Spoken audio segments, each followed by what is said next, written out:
Hi, everyone. Good afternoon. It's Wednesday, just started spring. So this is the Lovewell team. We've got Katie, we've got Maggie, we've got Bill, we've got me. So here we are. It's not even raining right now. So there you go. So today we're going to have a loan agent we use all the time. We highly recommend Bill Jarvis. He's going to talk to us about what's going on with the interest rates and also about an amazing loan program that's not going to last long, but hopefully someone we know can take advantage of it. So take it away, Bill. Thank you, Katie. Just a little bit about the rates. We're probably about the same as we were last time. I think they're coming back down a tiny bit. So we're just under 6% for FHA. Conventional is back under 7%. Some are probably 6 3/4 today. The Fed just increased their rate, which often leads to slightly lower interest rates. So hopefully we're going to go down a little bit on that tomorrow. The high balance conforming is still pretty high. We're definitely over 7, maybe as high as 7.5. There's a lot of variables in that one, but that one is definitely higher than last time. I'm not sure what's changed with high balance, but that's gone up. The good news is the regular conventional mortgages are much bigger than they were last year, so we're able to do in Alameda County much more just regular conventional. So call me if you have any questions on that. And then the new program that Katie talked about is called the California Dream for All 2023. So it's an equity share for first-time home buyers in California. And the requirements are actually really pretty good. In Alameda and Contra Costa County, you can make as much as $282,000 a year and still qualify. So that's much higher than a lot of the Cal HAFA programs have been in the past. Their definition of a first-time home buyer is that you haven't owned a home in the last 3 years. You need a 660 credit score. There are no co-signers available on this loan. It's single family and condos, so no 3 or 4 unit places. The benefits of this are it's a 20% or 20% equity share that the state kicks in. So you never have to make a payment on that. And with that 20%, effectively down payment, you can get a mortgage without mortgage insurance, which is a pretty big cost savings, especially compared to FHA. And then at the end of this, most people will pay 20% of the equity they 20% of the equity after the sale to the state. And but again, never make a payment, and it seems like a pretty fair deal compared to some of the ones similar to these we've had in the past. You're never required to make any payment for as long as you own the property, and there will be some details coming out about refinancing. It sounds like you'll probably be able to refinance once, and they'll subordinate once. So as rates go down, you'll have to carefully pick your time to refi, but that's a nice feature. A lot of these other equity share programs in the past have not allowed that. And then it seems like a good program. You can get a loan of up to about $1 million, so you can buy for about a little over 1.2 and still get this program, and being able to make $282,000 should cover most people who would need down payment assistance. So good program. I think it's gonna be pretty limited to. I'm sorry, go ahead. Oh, no, to Bill, just to clarify for people, so it means that people can get into a house without putting any money down, right? They don't need the cash for the down payment. That's going to be covered by the state. So that's a pretty big deal. You'll need a little bit for closing costs. So on a, pretty $800,000 house or something, you'd probably need $15,000. And that would be for your closing costs. So it's, typically to be able to get a loan without mortgage insurance, if you're buying $1 million house, that's $215,000, and now it's going to be $15,000. So that's pretty big Right, deal. that's huge. And you were probably going to say it's going to run out pretty soon, do you think? Yes, so the numbers, because everyone's loan amount's gonna be different, there's a fixed amount of money in this pool. It's estimated there will only be about 2,000 to 2,500 of these loans that before the money runs out. And that's for the whole state. So that probably will only last a few months, I would guess. Question? So my question is, does the equity thing ever go away? Like if you kept the house for like 20 years, 30 years, doesn't matter. They'll always get their 20%. I would imagine at some point, for a very long time, no. I mean, the loan actually comes out on Monday, so there's still some details to come out on that. But I mean, I don't know, if you own the house for 50 years, I don't know if the state's gonna at some point comes knocking, but it's probably not for the life of the loan anyway, 30 years. Okay, So everyone mark your calendars for the 27th for more details. right. Yeah, it's coming Yeah. right up. And take advantage if you can. Yay. So you basically you're gonna be able to get it for, you're thinking about a month. We'll just have to Probably a watch. little more, but we'll see. Yeah, I mean, it depends how fast. I mean, it's not gonna last through the end of the year for sure, but I would think probably at least 2 months. So it'll take people a little while to ramp up. Good. So, Well, thank you, Mr. Bill. That was pretty awesome. welcome. That's big news and. yeah, it's gonna be interesting. Yeah. Yes, thank you, Bill. And so if anyone has any questions, they should contact Bill. And we don't know quite yet, Bill, what the rates are going to be for that, right? If it's going to have an impact, but that'll be something that you'll know on Monday. I would guess it's gonna be just a tiny bit higher than the rates on the conventional. These are coming through one lender, so they probably will be like maybe an eighth higher. I don't think they'll be significantly higher, but So like around 7 we or haven't 7? seen a rate sheet. Probably still under 7, Hmm. because I think we're trending a little down on the rates, so hopefully we keep that up next week and we get a good rate on this. Yay. Yeah. It's good Should we give news. everybody, we should give Bill's numbers so they can call him.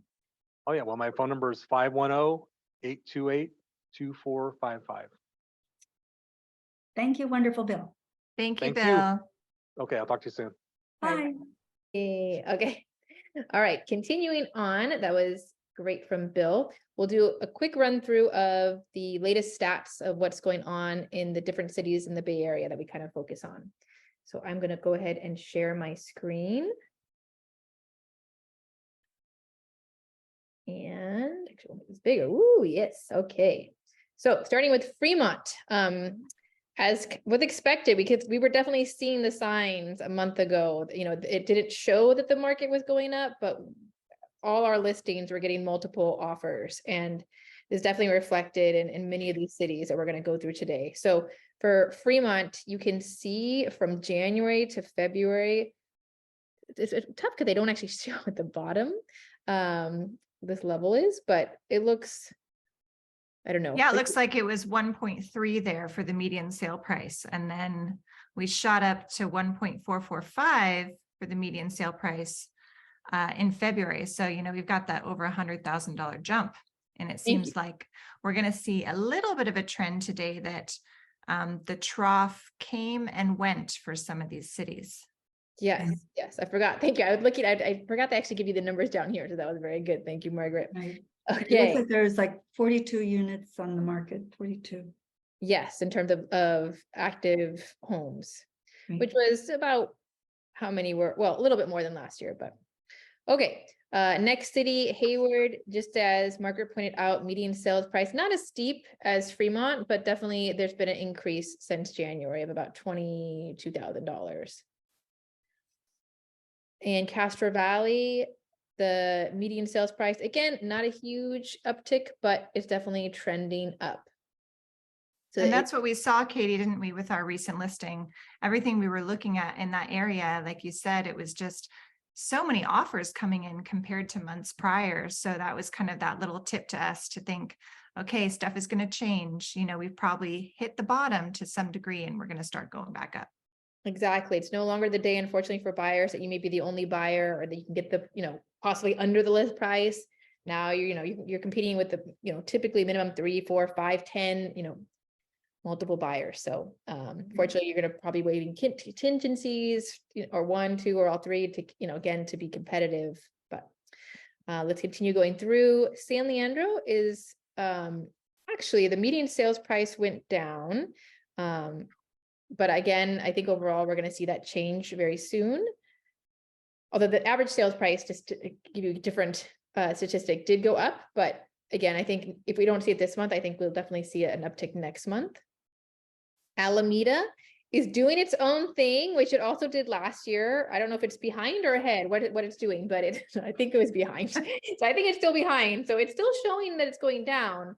And I wouldn't let that deceive you, buyers. I mean, definitely go check it. If you're looking at Alameda, I would definitely look now, because I think very soon it will probably shift as the other cities have. So again, that one, the median sales price went down. Oh yeah, more than 100,000. It went from 1,237 to 1,127. Oakland, median sales price, a big, almost 100,000. No, it is $100,000 uptick from 762 to 867. So definitely it's a big swing. But And the only thing with Oakland, it's tricky because there's the high-end properties and the low-end properties, and so it's a little askew, I guess what I'm saying. okay, If well, you those look at the average properties- sales price though, as well, look at that average sales price jump. So I think Oakland in general, it may have hit the bottom and it's just coming back up. Yeah, the average sales price is big too. It's a big jump. All right, Berkeley. This was the biggest jump so far, I think. The median sales price was 1,357 to 545. So not quite 200,000, but almost. That's a big jump. And same thing with the average sales price, like 100. Well, I don't want to do the math in front of everyone, but you can look at it. There you go. Okay, next city, Pleasanton. Not as big of an uptick, but median sales price went about 11,000 from January to February. Bigger in the average sales price of about 50,000. And Livermore is trying to copy Alameda. No, not trying to copy Alameda, but interestingly enough, both the the average sales price went up and the median sales price went down. So it's a little confusing, but I think in general, what we're seeing is that prices are definitely going up because there's more buyers and there's just not a lot of people putting the inventory still is not, and I guess we didn't talk about that in all those different cities, which, again, showed you last time, but you can go on to Bay East, go under community reports and you can look this up. But for instance, we'll just talk about Livermore. The actives right now are 33 active homes at the end of February, which compared to last year, last year was higher, it had 40. So we're not quite seeing, because normally a lot of people get excited being the year, spring's coming. They not only do buyers. Last year, Katie it had 70. Am I not reading it right? February 22nd? Are you talking about sold or active? Oh, that's sold. Sorry. So yeah, you're more right. are, well, no, I guess we haven't increased in the solds, but just definitely overall it seems actives are down. Yeah, inventory just seems so low, doesn't it? Inventory is quite low right now. So you've got more buyers coming out, you've got less inventory, so you've got more demand, less supply. So of course, that's just going to make the prices go up. For sure. But we definitely think for those buyers that are interested, that program that Bill talked about that could work for would be a good option before the funds run out. So definitely advise people to look into that. So I also wanted to add that we just want to let everyone know that our wonderful teammate Margaret is going to be gone for the next few months because she's going to be on maternity leave, but forward to her coming back in a few months and you'll see her face again. So don't be worried if you don't see her in the next few. She is returning. Yes. Thank you, Katie. Yes, I'll be very busy. And maybe when I come back, I'll show you our little girl. Maybe she'll make an appearance. That would be cute. And it's going to be a happy, healthy baby and a very easy, safe delivery, 1 hour or less. Wow. Let's hope. Okay. Yeah. And Louise, was there something else you wanted to add? I just wanted to share for the buyers. Buyers are definitely coming out. The last 2 open houses, the last 2 Sundays, we had 60 to 70 buyers come through. So the buyers are out there. So buyers, definitely time to do something. And we did on our last listing here, we had like 5 offers, but definitely the buyers are coming out. It was very, very good. So it'll be interesting to see what Katie does this coming weekend because we have a little condo that's gonna be open at 1544 Bailey Road, Concord, unit number 5. Listed for 387,000. So that's it. That's my story. Yeah. It seems Okay. like, I don't know, kind of a takeaway from today, ladies, if you would agree, would be buyers. You have got kind of 2 reasons to get out there right now. Okay, so we saw things go down in the Bay Area. It never goes down for very long. So if you didn't buy last month, you might have missed out on the trough for most cities, except for Alameda. That's one that still seems to be going down, but it's probably going to go up again. So you've got kind of these 2 things working. You've got this great loan program that Bill Jarvis told us about, which is probably going to run out pretty quickly. So that's a reason to get out there. And then that other reason is that we saw the bottom and now we're going back up in terms of prices. So if you want to get in there before those prices increase even more and interest rates just dropped a little bit, now is probably a really good time to start looking and make some decisions. Definitely. That's it. All So I right. think that's it, ladies. So it's like, bye everyone. Happy Wednesday. Happy spring. Happy spring. Bye, everybody. Bye. Bye.